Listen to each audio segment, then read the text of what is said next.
I think people are just kind of amazed by a lot of these things. They don't realize what's out there and what's left behind. A photographer goes where no one has gone in years. Leland Kent takes eerie photographs of buildings and homes that have been long forgotten. He displays them on his blog, AbandonedSoutheast.com. I would probably say my most favorite is the Masonic Temple in Birmingham. That's where I grew up. It was one of the first places I explored, and it was almost kind of like a museum. It was just closed up and kind of forgotten about for years, and it was just really unique to see that kind of history and something so unique and ornate. I know a lot of houses in Georgia. That's where I've been lately, exploring a lot, and I find these just really ornate, like late 1800s houses that are amazing, and they're just left to rot. And like you couldn't even build that these days.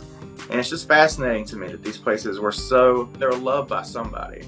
Somebody put the time and sacrifice in to build these places. And I think I'm just fascinated by that. Leland says he tries to get permission to visit each site. He says he's never been caught trespassing, but his explorations have come with other risks. I've had a couple of just kind of close calls. I almost fell through a floor in a funeral home once.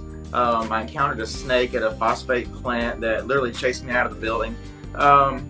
It's just kind of random stuff like that. It just kind of goes along with going into these abandoned places. You never know what you'll find or what you'll see. 10 years after Hurricane Katrina, he visited New Orleans, where many public buildings were rendered useless by the storm and still wear the damage they suffered.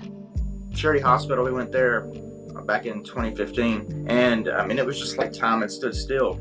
There were banners in the hallways, that was kind of like make love, not hurricanes, just kind of stuff that they had tried to do to boost morale, I guess, in those days when they were stuck there in that hospital. And it's just kind of fascinating. it really is. Everywhere down there that you go, it's just like time had stopped. There was a school down there, and the lockers still were full of books. So, it's kind of interesting to see that type of thing, because usually in these abandoned places, that stuff's not really left behind. But other abandoned sites have hope, like one in Georgia.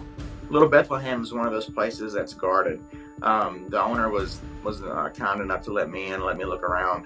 But he's working to try to do something with that place. He wants to make it like an event center or something like that. So he's kind of gone through the steps to secure it and make it look like it could be just opened up tomorrow and be used again. Leland says he hopes to see some of these properties come back to life, but he knows it's not possible for every site he visits. He hopes those buildings can live on in his photos. A lot of these places are worth being saved. They have a history to them that should be kind of kept back and put back into use in some way. A lot of places are, too far gone now, and maybe it's not by anybody's fault. A lot of them happen just through neglect and stuff like that. But there's definitely places that can still be used. A lot of these buildings are being renovated. It's not like an overwhelming feeling of sadness. I feel like I'm kind of doing a favor by saving the place and saving the history of it. For InsideEdition.com, I'm Mara Montalbano.